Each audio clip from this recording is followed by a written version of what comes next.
চীনের ভয়ে বিপাকে ভারত বাংলাদেশ রেল ট্রানজিট সমঝোতা চুক্তি। জানাবো আমেরিকার ম্যারিল্যান্ডে জয়ের ৬০০ কোটি টাকার বিলাসবহুল মহলের সন্ধান এবং সর্বশেষ জানাবো প্রভাবশালীদের প্রশ্রয়ে দুর্নীতির কারণ ব্যাকরণ। এতক্ষণ শুনছিলেন সংবাদ শিরোনাম, এবার বিস্তারিত। চীনের ভয়ে বিপাকে ভারত বাংলাদেশ রেল ট্রানজিট সমঝোতা চুক্তি। ভারতের উত্তর পূর্বাঞ্চলীয় রাজ্যগুলির সাথে বাংলাদেশের সংযোগকারী রেল ট্রানজিট সমঝোতা চুক্তি বাতিলের জন্য এবার পাঠানো হলো আইনি নোটিশ।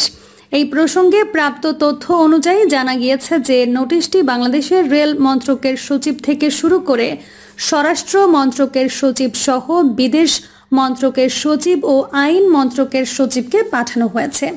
মূলত গত বুধবার বাংলাদেশের সুপ্রিম কোর্টের আইনজীবী মোহাম্মদ মাহমুদুল হাসান এই নোটিশটি পাঠান। পাশাপাশি ওই নোটিশে দাবি করা হয়েছে যে বাংলাদেশের সার্বভৌমত্ব রক্ষায় ও ভবিষ্যতে চীনের সঙ্গে বাংলাদেশের সামরিক সংঘাত এড়াতেই এই আইনি নোটিশ পাঠানো হয়েছে। এছাড়াও ওই নোটিশে উল্লেখ করা হয়েছে বাংলাদেশ ১৯৭১ সালে স্বাধীনতা অর্জনের পর থেকেই বঙ্গবন্ধু শেখ মুজিবুর রহমান প্রণীত সবার সঙ্গে বন্ধুত্ব, কারো সঙ্গে শত্রুতা নয় নীতি অনুসরণ করে আসছে। এদিকে বাংলাদেশ আন্তর্জাতিক সংঘাত ও সহিংসতা থেকে নিজের সুরক্ষার জন্য শক্তিশালী রাষ্ট্রগুলির সঙ্গে ব্যালেন্স অব পাওয়ার নীতির অনুসরণ করছে। এই মতাবস্থায় ওই নোটিশে দাবি করা হয়েছে ২০২৪ সালের জুন মাসে ভারতের কেন্দ্রীয় সরকারের সাথে বাংলাদেশ সরকারের রেল ট্রানজিট সংক্রান্ত সমঝোতা চুক্তি স্বাক্ষরের মাধ্যমে হুমকির মুখে পড়েছে ব্যালেন্স অব পাওয়ার নীতি, যার ফলে ভারতের অভ্যন্তরীণ সংঘাতে বাংলাদেশের সার্বভৌমত্ব ক্ষুণ্ণ হওয়া ছাড়াও ভবিষ্যতে চীনের সাথে বাংলাদেশের সামরিক সংঘাতের ঝুঁকি দেখা দিয়েছে বলেও জানানো হয়েছে। নোটিশে আরও বলা হয়েছে ভারতের উত্তর পূর্বাঞ্চলীয় রাজ্যগুলির সাথে বাংলাদেশের রেল ট্রানজিটের বিষয়টি স্বাভাবিক নয়, কারণ ভারতের উত্তর পূর্বাঞ্চলীয় রাজ্যগুলোতে বিভিন্ন বিদ্রোহী গোষ্ঠী ভারত থেকে স্বাধীনতা চায়। পাশাপাশি অরুণাচল প্রদেশের প্রসঙ্গে চীনের সাথে ও তাদের ব্যাপক বিবাদ রয়েছে, আর সেই কারণে ভারত উত্তর পূর্বাঞ্চলীয় রাজ্যগুলোতে সামরিক সরঞ্জাম পাঠানোর জন্য বাংলাদেশের রেল ট্রানজিট চাইছে। আর এই বিষয়গুলিকে মাথায় রেখেই ভারতকে রেল ট্রানজিট দেওয়া হলে তা বাংলাদেশের সার্বভৌমত্বের উপরে ব্যাপক ঝুঁকি ফেলবে বলে অনুমান করা হয়েছে ওই নোটিশে। পাশাপাশি এটাও বলা হয়েছে যে ভবিষ্যতে যদি ভারত এবং চীনের মধ্যে যুদ্ধ শুরু হয়, সেক্ষেত্রে চীনের সামরিক বাহিনী ভারতের সামরিক সরঞ্জামের যোগান ক্ষতিগ্রস্ত করার জন্য সরাসরি বাংলাদেশের ভূখণ্ডে ভারতীয় রেলের ওপর মিসাইল হামলা চালাতে পারে, যার ফলে এটি তৈরি করতে পারে বড় সংকট।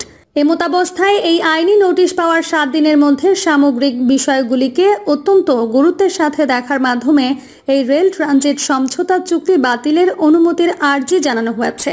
শুধু তাই নয়, এই চুক্তি বাতিল না করা হলে বাংলাদেশের হাইকোর্টে মামলা করা হবে বলেও উল্লেখ করা হয়েছে নোটিশে।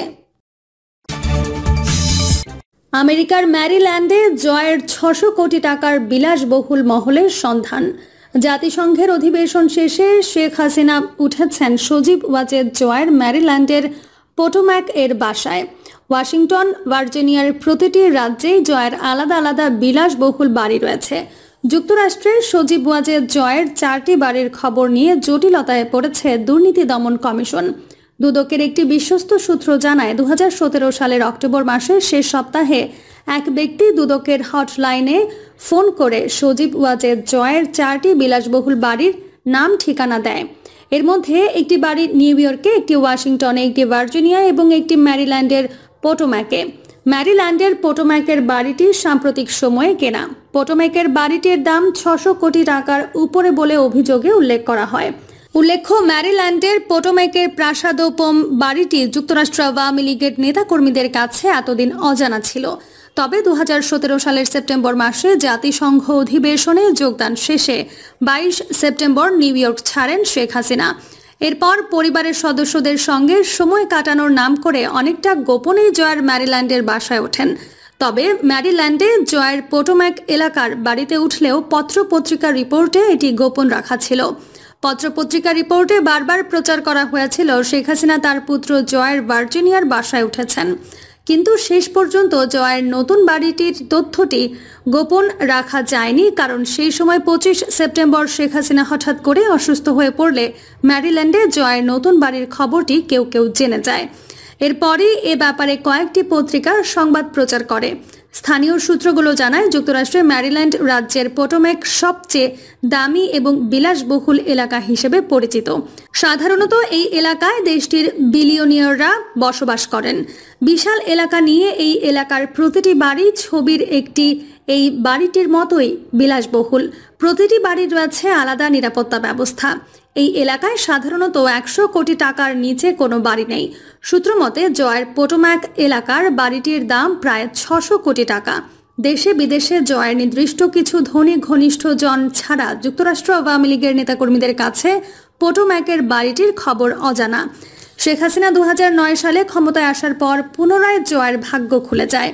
লুট হতে থাকে দেশের ব্যাংক, বিমা, শেয়ার বাজার আর দেশের সকল অর্থকরী প্রতিষ্ঠান। এই লুটের টাকা দিয়ে সজীব ওয়াজেদ জয় ম্যারিল্যান্ডের পোটোম্যাক এলাকায় বর্তমান বাড়িটি কেনেন বলে প্রাথমিক গোয়েন্দা তদন্তে বেরিয়ে এসেছে। একটি বিশেষ গোয়েন্দা সংস্থা তাদের নিজস্ব উদ্যোগে প্রাথমিক তদন্ত করলেও জয়ের বিরুদ্ধে আনুষ্ঠানিক তদন্তের সাহস করছে না দুদক। প্রভাবশালীদের প্রশ্রয়ে দুর্নীতির কারণ ব্যাকরণ। বিঘার পর বিঘা জমি, নানা জায়গায় ফ্ল্যাট, শিল্প প্রতিষ্ঠান, রিসোর্ট, দেশে বিদেশে সম্পদ কি নেই তাদের। এই যে শত শত দলিলে বা সরকারি নথিতে নিজের বা পরিবারের সদস্যদের নামে তারা এখন সম্পদ গড়লেন, রাষ্ট্রীয় কোনো প্রতিষ্ঠান সেগুলো দেখল না। অথচ সরকারি চাকরি বিধি অনুযায়ী বাংলাদেশের সরকারি চাকরিজীবীদের প্রতি 5 বছর পরপর সম্পদের বিবরণ জমা দেওয়ার কথা। আবার সরকারি কর্তৃপক্ষের অনুমতি ছাড়া তাদের ব্যবসা করার কোনো সুযোগ নেই। আবার কোনো সরকারি কর্মকর্তা কর্মচারী দুর্নীতি করলে দুর্নীতি দমন কমিশনগুলো সেগুলো দেখার কথা। কিন্তু এত সব নিয়ম কানুন যেন কাগজে কলমে সীমাবদ্ধ। ছাগল কাণ্ডে দেশ জুড়ে আলোচিত রাজস্ব বোর্ডের সদ্য সাবেক সদস্য মতিউর রহমান ও তার পরিবারের সদস্যদের নামে এখন পর্যন্ত 65 বিঘা জমি, 8টি ফ্ল্যাট, 2টি রিসোর্ট ও পিকনিক স্পট এবং 2টি শিল্প প্রতিষ্ঠানের তথ্য পাওয়া গেছে। এর বাইরে পুঁজিবাজারেও তার বিপুল বিনিয়োগ রয়েছে। 25 জুন তার ব্যাংক অ্যাকাউন্ট জব্দের নির্দেশ দিয়েছে বাংলাদেশ ফাইন্যান্সিয়াল ইন্টেলিজেন্স ইউনিট। প্রশ্ন হলো, এতদিন দুদক বা বিএফআইইউ কোথায় ছিল? অন্যদিকে পুলিশের সাবেক মহাপরিদর্শক বেনজির আহমেদ এবং তার স্ত্রী, সন্তান ও কয়েকজন স্বজনের নামে প্রায় 114 একর বা 345 বিঘা জমি খুঁজে পেয়েছে দুর্নীতি দমন কমিশন। এছাড়া পুলিশের সাবেক এই প্রভাবশালী শীর্ষ কর্মকর্তা, তার স্ত্রী ও 2 মেয়ের নামে দেশের বিভিন্ন এলাকায় তাদের নামে অন্তত 6টি কোম্পানির খোঁজ পাওয়া গেছে। 5টি প্রতিষ্ঠানে বিনিয়োগের পরিমাণ 500 কোটি টাকার বেশি বলে ধারণা পাওয়া গেছে। দুদকের আবেদনে ঢাকা মহানগর দায়রা জজ আদালত 119টি দলিলে উল্লেখিত সম্পত্তি ক্রোকের নির্দেশ দিয়েছেন। একই প্রশ্ন এখানেও, দুদক কোথায় ছিল এতদিন? বাংলাদেশের সরকারি কর্মকর্তা কর্মচারীদের দুর্নীতি নতুন কিছু নয়। মাঝে মধ্যেই গণমাধ্যমের খবরে দেখা যায় রাজুক বা স্বাস্থ্য অধিদপ্তর থেকে শুরু করে সরকারের নানা দপ্তরে ছোট পদে চাকুরি করেন, কিন্তু কোটি কোটি টাকার সম্পদ তাদের। তবে বেনজির আহমেদ আর মতিউর রহমানের সম্পদ বিবরণী দেখে সরকারি কর্মকর্তাদের দুর্নীতির মাত্রা নিয়ে ফের নতুন করে প্রশ্ন উঠেছে। কেন তারা এতদিন চুপ ছিলেন? প্রশ্ন উঠেছে দুদকের ভূমিকা নিয়েও।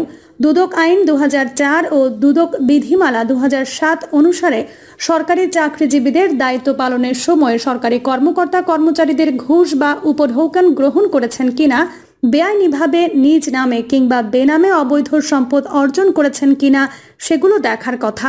কিন্তু দুদক বাংলাদেশের বড় কোনো কর্মকর্তাকে এমন অপরাধের শাস্তি দিয়েছে এমন ঘটনা বিরল। আবার সরকারি কর্মকর্তা কর্মচারীরা যদি অনুমতি ছাড়া ব্যবসা বাণিজ্য পরিচালনা করেন, দুদকে আইনে কারাদণ্ড বা অর্থদণ্ডের বিধান রাখা হয়েছে। সাবেক আইজিপি বা মতিউর রহমানের সময় দুদক কোথায় ছিল তাহলে? ঘটনা অনুসন্ধান করলে দেখা যাবে শুধু এই দুজন নয়, সরকার বা ক্ষমতাশালীদের আশ্রয় প্রশ্রয় ছিল বা থাকে বলেই এমন দুর্নীতিবাজরা ধরা ছোঁয়ার বাইরে থাকেন। সরকারের সুনজরে রয়েছেন এমন কারো বিরুদ্ধে দুদক কখনো ব্যবস্থা নেওয়ার সাহস করে না। পুলিশ প্রশাসন সহ বাকি সবারও চোখ তখন বন্ধ থাকে। যখনই সরকারের উচ্চ পর্যায়ের সুনজর থেকে কেউ দূরে সরে যায় কিংবা ছাগল কাণ্ডের মতো বা অন্য কোনোভাবে পরিস্থিতির সৃষ্টি হয়, তখনই দুদক কারো কারো বিরুদ্ধে তৎপর হয়। বাকি সময় তারা চুনোপটি নিয়ে ব্যস্ত থাকে। ফলে দুর্নীতি বাড়তেই থাকে। পুলিশ বা আমলাতন্ত্রের ওপর সরকারের অতি নির্ভরশীলতা এবং এর ফলে উচ্চ পদের কর্মকর্তাদের দুর্নীতি দেখেও দায় মুক্তি দুর্নীতির একটা বড় কারণ। সাবেক আইজিপি বেনজির আহমেদ কেন কি কারণে সরকারের কতটা প্রভাবশালী ছিলেন সেটা অনেকেরই কম বেশি জানা। তবে সরাসরি পুলিশ বা প্রশাসনের কর্মকর্তা না হয়ে সদ্য সাবেক এনবিআর সদস্য মতিউর রহমান কতটা ক্ষমতাবান ছিলেন তার বিবরণ পাওয়া যায় প্রতিষ্ঠানটির সাবেক চেয়ারম্যান বদিউর রহমানের কথায়। প্রিয় দর্শক, এই ছিল এখনকার সর্বশেষ সংবাদ। আপডেট সব সংবাদ পেতে চ্যানেলটি সাবস্ক্রাইব করে বেল আইকনটি ক্লিক করে রাখুন।